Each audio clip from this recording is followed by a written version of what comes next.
Alright, welcome to my first, more laid-back style video. These are the ones where I was gonna come up with some fancy series names or some shit, but nah. I'll save that for my fancy content. I figure the best place to start, with me coming back and all, is to talk about how I journeyed from the progressive left. Because I was in deep, and I have a little list here of talking points that I want to get, but this series is off script. It doesn't mean I don't want to have my thoughts collected though, so that's really as far as this goes. So I might ramble on a bit. Hopefully, I'll edit that out in post. Well, I guess let's start from the beginning with how I became a progressive. All right, I grew up in rural Arkansas, and you might be thinking that's a bit of a contradiction, considering rural states, especially in the South, are generally considered to be conservative, and that's exactly what happened. It was overwhelmingly conservative, religiously conservative, Catholic Christian majority, and I'm hoping that most of the people watching this are mature enough and old enough to remember the rebellious phase. And it happens differently for depending on the person. And for me, it was an ideological one where I saw this overwhelming conservative thing, and I was like, all right, fuck that. Don't want to do that. Gotta rebel. And I just went to the exact polar opposite. And the problem with that age of like 12 to 14, 15, 16 around there is you can be very emotional in your reasoning. You don't always think things through correctly. And that was kind of what managed to keep me there, because all that rebellious stuff, in addition to just me being an emotional kid, led to me finding this and the arguments they made appealing. And so, and that's how I became one. Let's talk about the mindset, though. Yeah, at least the mindset as far as their arguments go. It's emotional. The mindset of the left is less about this is the facts, this is this, and more about emotions. And don't get me wrong, it's not only on the left. Trust me, I came from rural Arkansas. When people say they have a religious argument against being gay or against this or against that, it is still an emotional argument. It is just as bad. Being a hardcore religious conservative is the same kind of mindset as being a progressive, regressive leftist. It's all about emotions and ignoring facts. So I started off being raised around one extreme and ended up rebelling and journeying to the other extreme. And it gave me an interesting perspective, I guess, at the very least. But I do believe that it's an important thing to happen to me. If I could, I would hopefully prevent that from happening to other people. The extremes are never a good place to be. But I wouldn't change that for myself, because it did give me an important outlook. But no, it is very an emotional mindset. And now let's get to the title of this video, Haze of Morality, so I can explain what that means. Inside of this group, it's all emotional arguments. And that really clicked well with me, being a 12, 13-year-old kid at the time, and thinking emotionally. All of the arguments there are very few arguments about facts. There are very few numbers provided. It's very rare. Most of the arguments you see, especially in the circles I was in when I followed this ideology, is all about emotions. It's I don't like this or I like this, and whether or not it would go forward depended on whether it sat well with you. There were no facts involved. It was simply I don't like this person, or I don't like what he said, or I don't like this, or I don't like that. It is all emotions.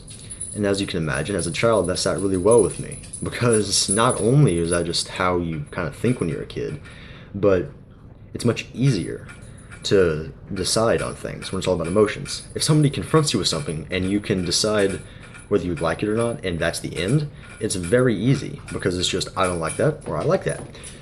It's much harder to deal with facts. It's much better to deal with facts too, though. And that's why I don't consider people that don't deal in facts as adults. I almost consider them children, because ignoring the facts is easy, but it's also immature and irresponsible to ignore facts and instead supplant your decisions with how you feel about something. That's why I call it a haze of morality, because you don't think clearly. But you do think you think clearly. In your mind, you're like, this is normal, this is right. But after you get out of that mindset, you realize that you weren't thinking clearly and it was very much a haze of morality. Whereas now I can look at facts and decide and be secure in my decisions, and being secure in, I know that if the facts show different than what I believe, that I will do my very best to correct my beliefs to fit the facts that are shown to me. That's not something that happens over there. It is a haze of morality and a haze of emotions, where instead of being secure in facts, you're always second guessing your opinions because it's all based on how you feel.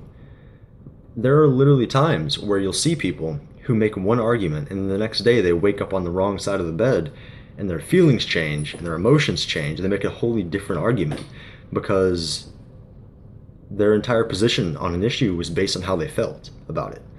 So that would lead to a lot of flip-flopping and things like that. I do call it a haze because that's very much what it seems like to me having come out of it. And I'm not saying this is how everybody thinks. I'm saying this is definitely how I thought.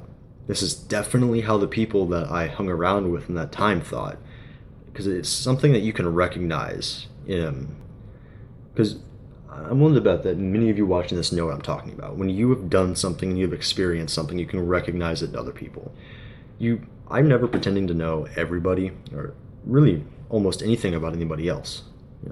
It's all their personal stuff inside their own head, and I'll probably never know. But you can look at the symptoms and you can extrapolate from that. And a lot of the symptoms match exactly the things I did. So that being my main experience from it, I do believe that a lot of people do think like that. It's very dangerous. And now that I've kind of covered the haze that comes with only thinking and emotions, I'm going to get to the awakening. When I kind of first started to check out of it, probably about ninth grade, so 15 years old, 14, 15, is when I kind of started to understand, I guess, and get out of this emotional argument. Because the world was very black and white to me back then. It was very, this is right, this is wrong, this is a thing, this is not a thing. It's very childish, but I was very secure in that. And I started to see little problems here and there.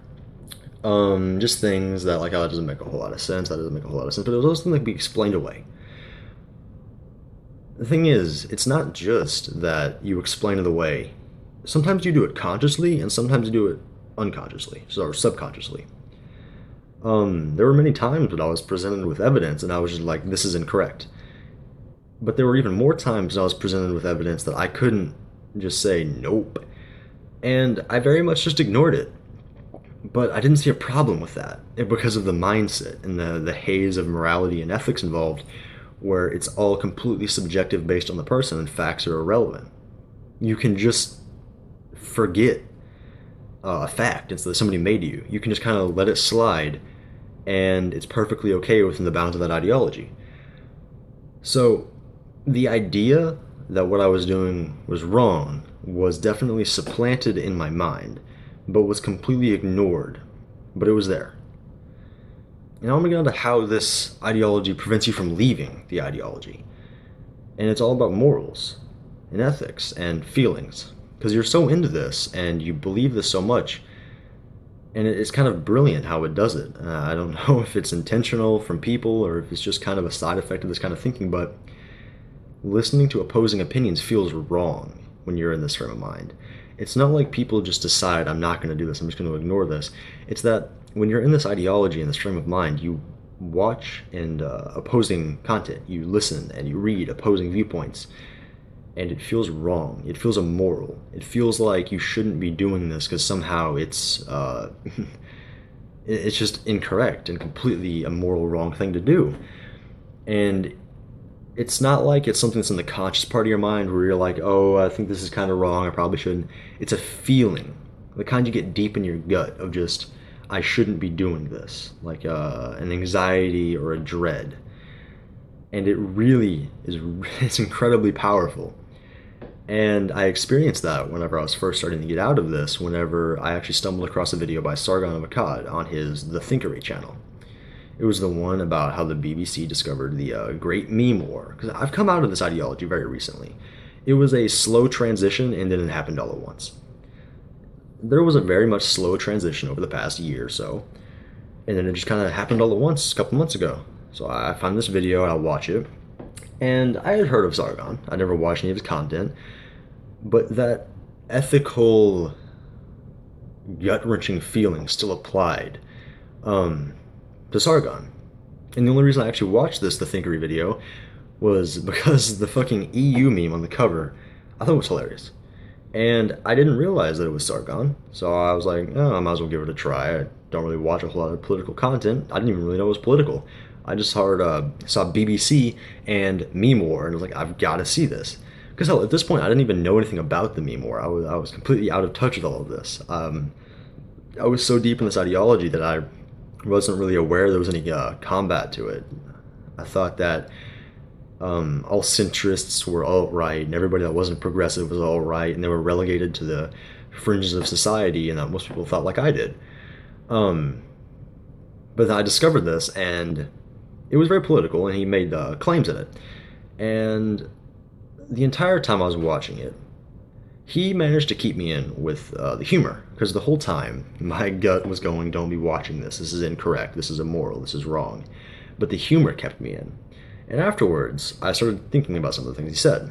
And while I was thinking about it, in the other part of my mind, I was like, it's incorrect. Why are you even thinking about it? And I was like, you know what? I'm going to do a little bit of research on this. So I get on my computer, I go to Google, I look around a bit, and I see that a lot of things he said were actually factually based. And this is when my moral and emotional alarms just fucking flared up.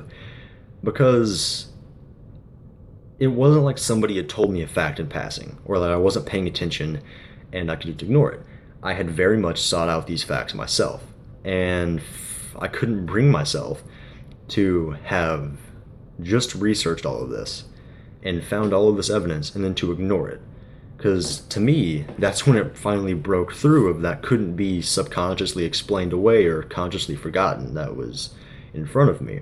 So I figured the only way is to do more research on the opposite points, the points that I had already believed, and my preconceived notions that had been taught to me through my rebellion from conservatives. And in doing that, I found no solid evidence, at least not in the same way. Because especially at this time, I didn't know what the foundation for a solid argument was. I didn't know what constituted like a solid proof. All I saw was that the evidence that I found to support Sargon's claims and what what he was talking about, and at this time I still didn't know it was Sargon, was very matter of fact, very solid, very short and sweet. This is how it is, and it kind of appealed to me in a strange way that I didn't really understand at the time. And yet, when I went and searched for arguments in favor of what I believed, it was feelings, and I kind of realized that there was something wrong with that.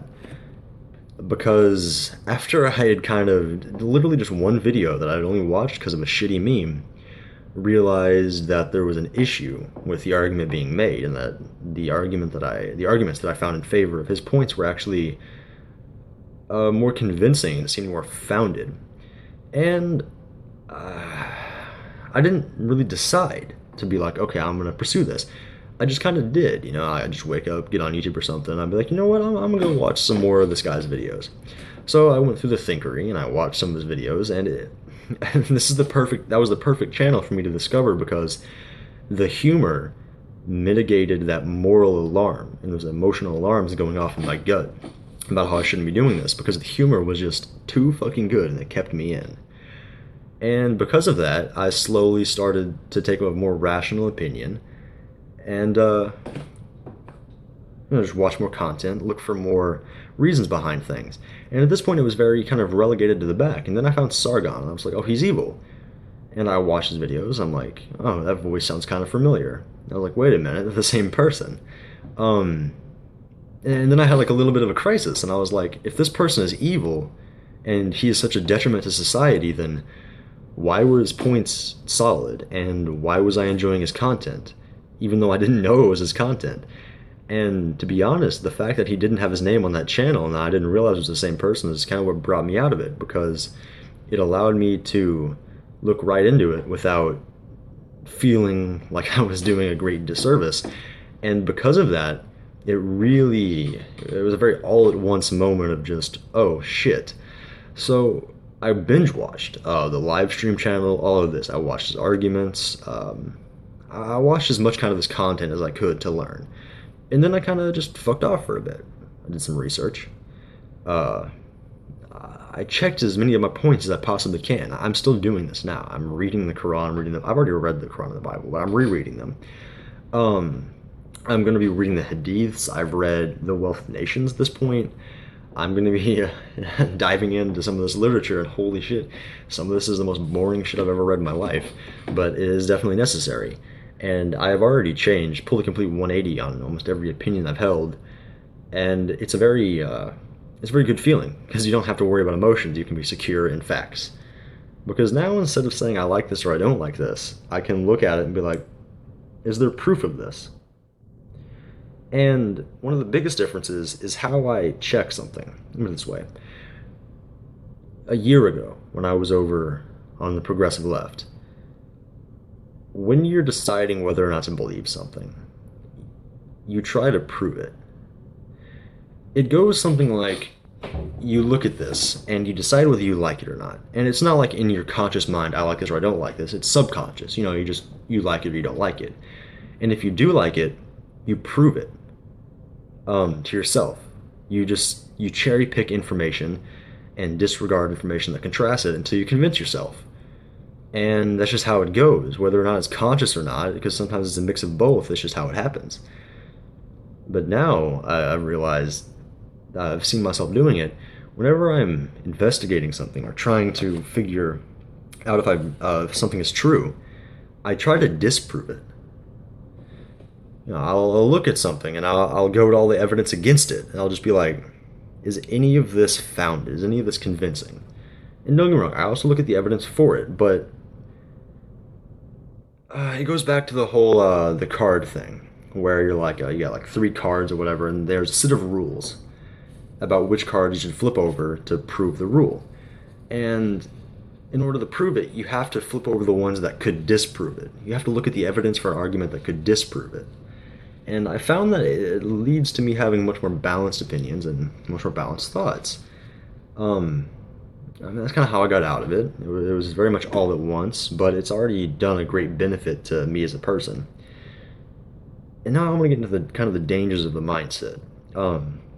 Because it is childish to operate on emotions like that, but you can't bring people out of it with facts. Like, hell, I didn't get brought out of it with facts because people had bombarded me with plenty of facts and I just ignored them. It's personality, it's humor, it's the human aspect to it that got me out of it. Because I didn't watch the Thinkery for the facts, especially not at first. I watched it for the personality, for Sargon, because I thought he was funny and I liked his content. Um, so you can bust people out of this, but you can't do it by just giving them facts. You have to emphasize the connection. In order for somebody on this in this ideology to really listen to what you have to say, because it's very emotional, they have to have a connection to you as a person. And I don't mean like a physical connection or they've known you for a long time or something like that. I just mean they need to be able to see a human face. And I don't mean like literally a picture of a face, but see like a human personality, the human component to the content. And the more laid back style, the Thinkery definitely provided that. Because I saw him as a person, saw his humor, things like that. And that drew me in to be more partial to the content, which then gave me a cause to research and really broke me out of this. So it is possible to escape this ideology, but it's also a dangerous way to think. So I feel like that was a sufficient synopsis of how I got into it, what it was like, and how I got out of it. I'll probably go more in depth on certain parts of that at a later date, but that's kind of the overall experience I had. And I figure this would probably be one of the first videos I upload after I come back because I kind of want to establish where I'm coming from, so that anybody who's really interested can have a frame of reference. Because at this point, now that I've gotten out of it, I see the danger of ideologies. So all I really want to do is just look at the facts, because the truth of it is, pushing an ideology like that, it's very, very taxing on a person. It takes a lot of work, a lot of effort. And yeah, in certain ways, it's harder to just look at facts and to kind of force yourself to change your opinions based on what's objectively true or not, and do your best to ignore feelings in certain cases. But overall, it's much, much easier on like me as a person to just be able to look at facts and just look at some data and figure it out.